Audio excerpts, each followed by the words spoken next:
Good evening, my dear things. Welcome back, unless you're tuning in for the first time. Then, welcome to my cavern. I'm Kasara, and this is the Cavern of Secrets. I hope everyone is doing amazingly well and having a great week so far. It's finally Friday.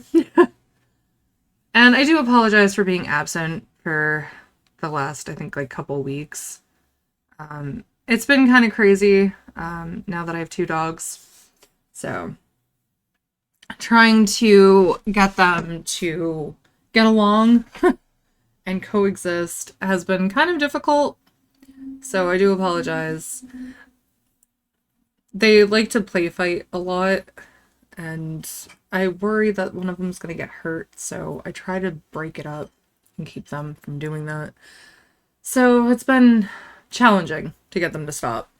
And the fact that my male dog doesn't want to share his toys. So that's why I haven't really made videos and things like that. I'm trying to supervise their behavior. But anyways, so tonight's movie review is You'll Never Find Me, which is available to stream on Shudder or AMC Plus, depending on what you have. I have Shudder.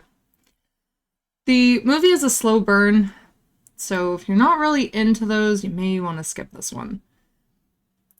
The movie isn't even really a horror movie. I would probably say it's a thriller more than anything else. It's about an older man named Patrick living alone in a trailer park when, during a stormy evening, a young woman knocks on his door seeking a ride into town. The viewer is left wondering who the young woman is, if Patrick's home is a safe haven, or if there's something more sinister awaiting. I won't ruin the film for any of you thinking of watching it. So, with that said, I am going to get into spoilers, but I wanted to give you a fair warning before I delve into those. So, if you haven't seen it and want to give it a watch, go watch it before you watch the rest of this. Unless you don't care.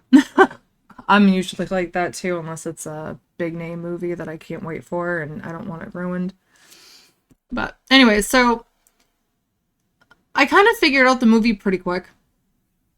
Well, until the ending, which was just plain weird. I knew Patrick wasn't a nice man based on how many excuses he had to keep the woman in his home. First, he tells her that his car is broken, so he can't drive her into town.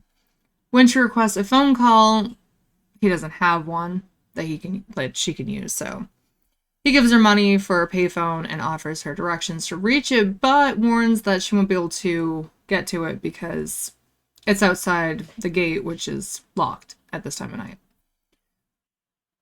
The woman also keeps seeing blood while in the house with her captor and finds her earring and a pill bottle in the medicine cabinet. All of these things just point that he's not an upstanding man. And the fact that he has a bunch of women's things around his house, but there's no one there. Just her. The ending indicated that Patrick was hallucinating from the GHB solution, showing him the women he murdered and the storm. It was all in his mind. Since I didn't quite understand the ending, I actually looked it up online for people's explanations, and some believe that Patrick was in hell, haunted by the ghosts of his victims. I don't quite believe that. I think that Patrick hallucinating the events from the GHB solution he was looking at in the beginning of the movie seems more likely.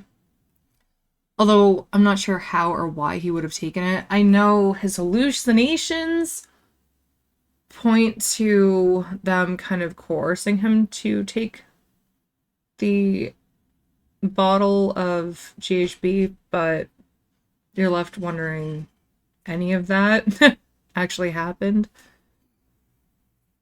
What are your thoughts on this movie? Did you enjoy it or find it lackluster?